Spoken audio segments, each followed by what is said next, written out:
I came out of my coma 4 days before I let anyone at that hospital know I was awake. The fall off the scaffolding cracked my skull and put me under on purpose, sedated so my brain could rest. But when they started dialing the drugs back, I surfaced into a body that wouldn't obey me. I could hear the machines, feel the sheets, smell the antiseptic.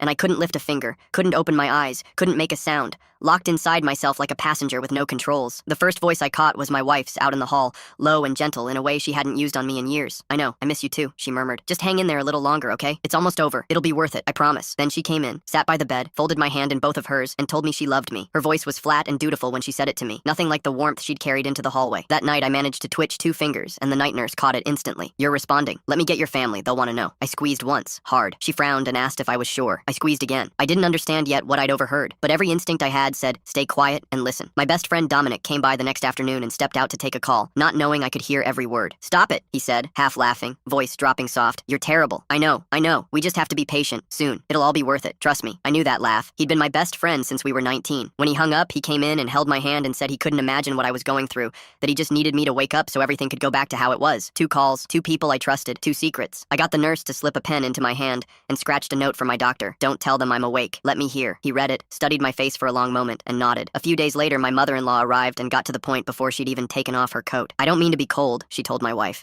"but you should look at his policy. The settlement from the company plus the life insurance, it's a lot. You have to think about yourself now. No one would fault you for building a new life." My wife said she was so grateful for the support. The older woman patted her arm and said that's what family did. The next day, my wife came alone and sat with me over an hour. She talked about our marriage, how long she'd felt stuck, how she'd stopped being happy years ago, all the things we'd never done, all the ways she felt she'd shrunk herself to fit our life. "I've been thinking about what I actually want," she said, almost to herself. "I think I'm ready to move on. I think I've been ready a long time. I just couldn't say it out loud." She talked about finally seeing Italy after all this, the trip I'd been begging her to take with me for a decade. She said it like a gift she was giving me, living out my dream once I was gone. Still didn't know who she was whispering to. Still didn't know who Dominic was seeing. Only that everyone circling my bed was hiding something, and none of them knew I was awake for all of it. On the 5th day, they gathered for a meeting about next steps. My mother-in-law announced that keeping me on machines was cruel, that I'd hate living like this, that I was always the stubborn one. My father-in-law nodded along, silent, the way he always was. My wife stepped up with tears streaming and gave a beautiful little speech about how I'd want dignity, how she needed peace to move forward. When she finished, I heard footsteps cross to her. "I love you," Dominic whispered. "We're almost through this." My mind went white. It was each other, my wife and my best friend, the whole time. Then my wife exhaled and said quietly, "Honestly, this might be the best thing that could have happened for us." The doctor let them finish. "I hear all of you," he said, "but I think we should ask the patient." My mother-in-law started to say I obviously couldn't answer,